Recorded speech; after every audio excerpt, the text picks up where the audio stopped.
안녕하세요. 시큐어 노마드입니다.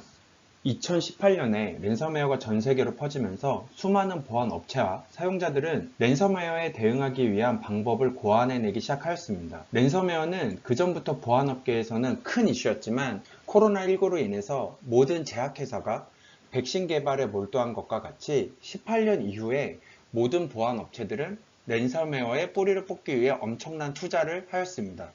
그로부터 3년이 지난 2021년, 랜섬웨어는 조금도 사기가 꺾이지 않고 지금 이 순간에도 수많은 데이터들을 인질로 삼아 가상화폐를 요구하고 있습니다. 랜섬웨어의 진화 과정 속에서 생겨난 서비스형 랜섬웨어를 오늘 이야기하려고 합니다. 랜섬웨어에 감염되셔서 복구 방법을 찾으시는 분들은 상단에 랜섬웨어 복구 영상을 클릭하셔서 해당 영상을 시청해 주시기 바랍니다. 오늘은 랜섬웨어가 어디까지 진화하고 있는지를 말씀드리려고 하고 막상 끝까지 들어보시면 상당히 흥미로운 이야기가 될 것으로 예상합니다. 2013년에서 19년 사이에 랜섬웨어의 피해자가 몸값으로 지불한 비트코인의 금액이 1.4억 달러에 이르는 걸로 확인이 됩니다. 류크라는 랜섬웨어가 2018년 2월부터 2019년 10월까지 6,126만 달러, 한국 돈으로 약 752억 원을 벌었습니다. 이어서 크라이시스와 다음아가 2016년부터 19년까지 2,448만 달러를 벌었기 때문에 말 그대로 어마어마하게 돈을 번 겁니다. 하지만 공격자 입장에서 이게 쉽지만은 않습니다. 문제는 랜섬웨어를 만든다고 유포가 되는 것도 아니고 악성 코드를 제작해서 유포하고 암호화하고 협박하고 돈을 받아내는 과정 자체가 복잡하고 어렵기 때문에 공격자들도 이게 상당히 효율적이지가 않습니다. 이거를 다 할 줄 알아야 되고 그러기 위해서는 해커도 공부해야 할 게 너무나도 많았던 거예요. 해커들도 이러한 과정이 너무 힘들었기 때문에 여러 가지를 벤치마킹을 해봅니다. 잠시 현실 이야기를 한번 해보겠습니다. 플랫폼 전쟁이라는 이야기를 많이 하잖아요. 어플리케이션이 하나도 없는 세상에서 가장 큰 온라인 생태계를 가지고 있는 아이폰도 있고요. 집 한 채 가지고 있지 않은 세상에서 가장 큰 숙박회사도 있습니다. 우버는 택시 한 대 가지고 있지 않으면서도 세계 최대 규모의 택시 회사고 여러분들이 잘 알고 있는 쿠팡도 제조 공장 하나 가지고 있지 않습니다. 결국에는 세계에 있는 모든 업체들이 어떤 플랫폼을 만들고 어떠한 생태계를 계속해서 만들려고 한다는 걸 우리는 알 수가 있어요. 플랫폼을 만들어서 그 안에서 정보도 교류하고 거래도 발생시키면서 중간에서 수수료를 받는 구조입니다. 이러한 플랫폼을 만드는 업체는 그 안에서 거래가 더 잘 발생하도록 여러 가지 추가적인 분석 데이터를 제공해 주게 돼요. 그런 플랫폼 안에서 서비스를 생산하고 판매하는 판매자는 그런 데이터를 기반으로 좀 더 효율적으로 물건을 팔 수 있는 구조인 겁니다.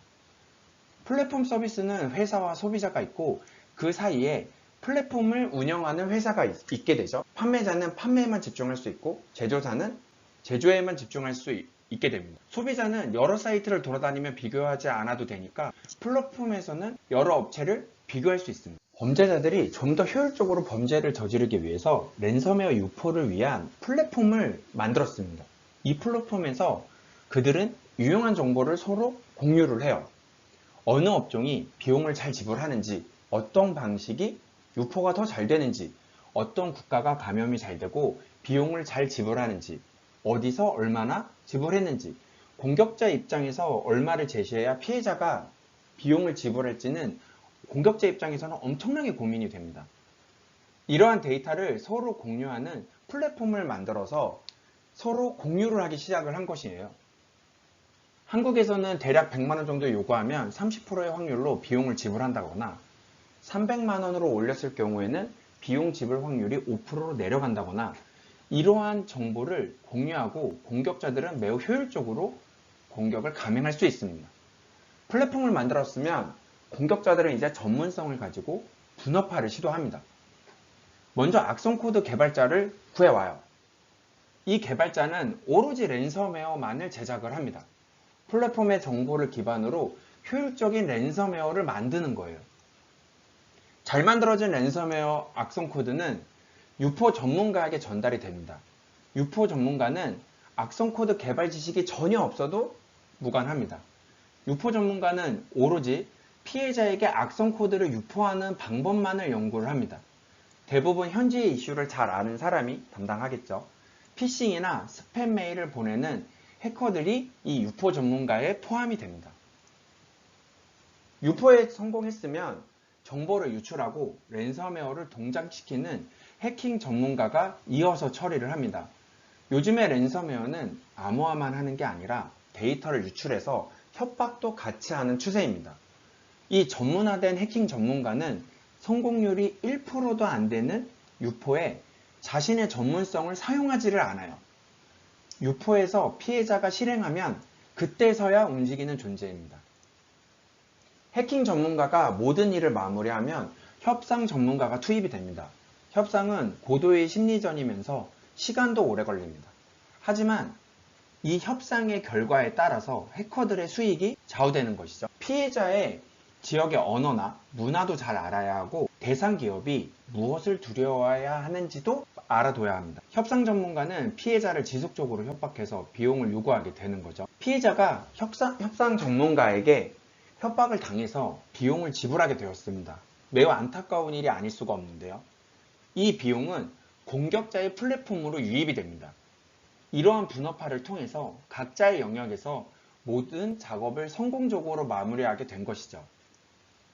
중요한 단계가 남아 있습니다. 각자의 위치에서 최선을 다한 해커들에게 수익금을 사전에 정의된 비율로 나눠주는 것입니다. 당연히 이 플랫폼도 일정 금액의 수수료를 가져갑니다.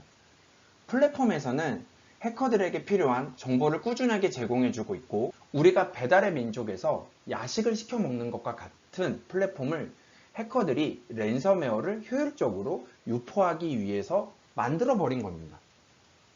이렇게 기업화되고 플랫폼까지 갖춘 랜섬웨어 공격자들에게 대응하기라는 것은 정말 쉽지가 않습니다. 추가적으로 어떤 서비스형 랜섬웨어가 있는지 살펴보도록 하겠습니다. 먼저 케르베르는 2016년 3월에 처음 발생해서 아시아 태평양 지역을 주무대로 널리 퍼진 서비스형 랜섬웨어입니다. 별명은 말하는 랜섬웨어이고요. 파일과 데이터를 암호화하고 음성으로 피해자에게 금전을 요구하기 때문에 그런 별명이 붙여졌습니다. 케르베르는 발생하는 수익의 40%를 케르베르 제작자와 공유하고 있습니다. 케르베르는 삽시간에 퍼졌고 피해는 막대했습니다. 2016년 하반기 키사에 접수된 랜섬웨어 피해 사례의 52%가 케르베르 랜섬웨어였다는 점이 이를 보여주고 있습니다. 다시 말해서 돈만 있으면 누구나 손쉽게 사이버 범죄를 저지를 수 있게 되었습니다. 돈이 없어도 랜섬웨어 공격을 벌일 수 있는 서비스형 랜섬웨어 형태도 있습니다. 또 다른 서비스형 랜섬웨어 사례인 사탄입니다. 악성 코드 개발자는 별도 비용을 받지 않고 사탄 랜섬웨어 코드를 공격자에게 제공하고 있습니다. 공격자는 기술적 능력과 비용이 없이도 랜섬웨어를 공격 개시할 수 있습니다. 공격자는 피해자가 비트코인을 지급하면 그 금액의 30%를 악성 코드 개발자에게 수수료로 제공합니다. 돈만 있으면 손쉽게 사이버 범죄를 벌일 수 있는 데서 더 나아가서 돈과 기술이 없이도 사이버 범죄를 벌일 수 있게 된 것입니다. 범죄의 문턱은 더욱더 낮아졌습니다. 샤크와 아톰은 수익의 20%를 요구하는 서비스형 랜섬웨어입니다. 주로 토르를 이용한 다크웹에서 거래되는 다른 서비스형 랜섬웨어와 달리 워드프레스를 이용해 정보를 제공하고 있습니다. 서비스형 랜섬웨어의 제작자들은 범죄자인 고객들에게 다양한 편의를 제공하고 있습니다. 제작뿐만 아니라 유포 이후 진행 상황을 추적하는 고객 서비스, 업데이트 서비스도 제공하는 시기입니다. 일례로 케르베르의 제작자는 2016년 한 해 동안 10번이 넘는 버전 업그레이드를 진행하고 있습니다. 이 때문에 보안 업체들이 상당히 애를 먹은 바가 있습니다. 스포라 랜섬웨어는 다른 랜섬웨어와 크게 다르지 않지만 랜섬웨어에 감염된 피해자에게 다양한 지불 옵션을 제공한다는 점이 특징입니다. 스포라가 제공하는 옵션 중에서 필요한 기능만 별도로 구입할 수도 있습니다. 무료 복구는 2개까지 가능하고 전체 복구는 $98, 재감염을 방지하는 면역 기능은 $50, 그리고 랜섬웨어 관련 파일 제거는 $20. 일부 파일의 복구는 $30를 요구하고 있습니다. 지불 페이지가 영어와 러시아어를 사용하는 것으로 보아 러시아 언어권 사용자를 대상으로 한 것으로 판단되고 있습니다. 이어서 펫보이라고 하는 서비스형 랜섬웨어입니다. 펫보이의 가장 큰 특징은 바로 피해자의 위치에 따라 협박하는 금액이 자동으로 바뀐다는 것입니다. 감염된 이후 모든 사람에게 같은 메시지로 같은 금액을 요구하는 게 아니라 생활 수준이나 평균 소득이 더 높은 지역에 있는 피해자에게는 더 높은 금액을 요구하도록 프로그래밍이 되어 있습니다.